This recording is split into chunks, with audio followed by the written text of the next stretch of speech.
Hi, thank you for the talk. I just had a question about a comment you made at the beginning about transitioning from male to female or otherwise.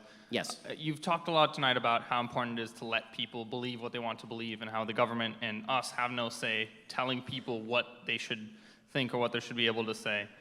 I just wanted to ask, what's the harm, you know, if somebody's going to be a happier person because they say that they're a man or a woman, like what's the harm in just letting them do it? I'm not in favor of government banning people who are adults.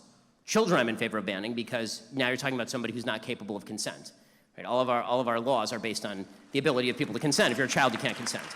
So I'm very much in favor of banning gender transition for kids. I think that it's frankly evil. I think you're making decisions for children who are not capable of making decisions for themselves that are permanent and have long-lasting, significant, and severe impact. As far as adults, if you're 25 and you want to get a sex change surgery and you feel like it's going to make you feel better, you have the right to do it. You do. Maybe it does, maybe it doesn't. I mean, the research on this stuff tends to be somewhat conflicting, but if it works for you, it works, right? It's a free country.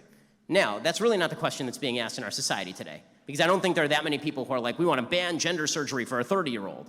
I'm not seeing the campaign for that. What I am seeing is a campaign on the left that says that my child is going to be removed from my home 10 years from now if I don't agree with the left's view of how I should treat my child's gender confusion at age 4. I see the left suggesting that they want to fine me if I refuse to say that a man is a woman as a general proposition. Right? If I say that men and women are separate, then the left says this is discrimination. Or the left is going to suggest that it has no impact on my business if I employ a woman at Hooters and she shows up the next day as a man. Right? Like that does have an impact on my business, right? But the left would suggest, well, you know, you should sort of deal with it. Well, it turns out that gender does mean something, and it does have an actual meaning to people outside of you.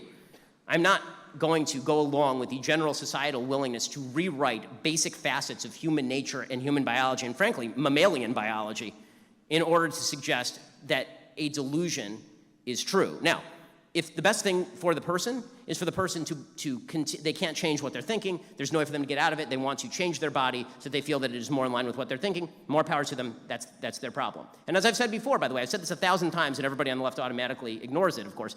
I've said that if I were in a room with a transgender person having dinner with that person, I wouldn't go out of my way to call them by their biological sex. Because it's rude, right? I wouldn't do that if I were sitting right across from them. But if you're asking me in a public forum whether a man is a man and a woman is a woman, or asking me to call a man a woman in a public forum, the answer is no.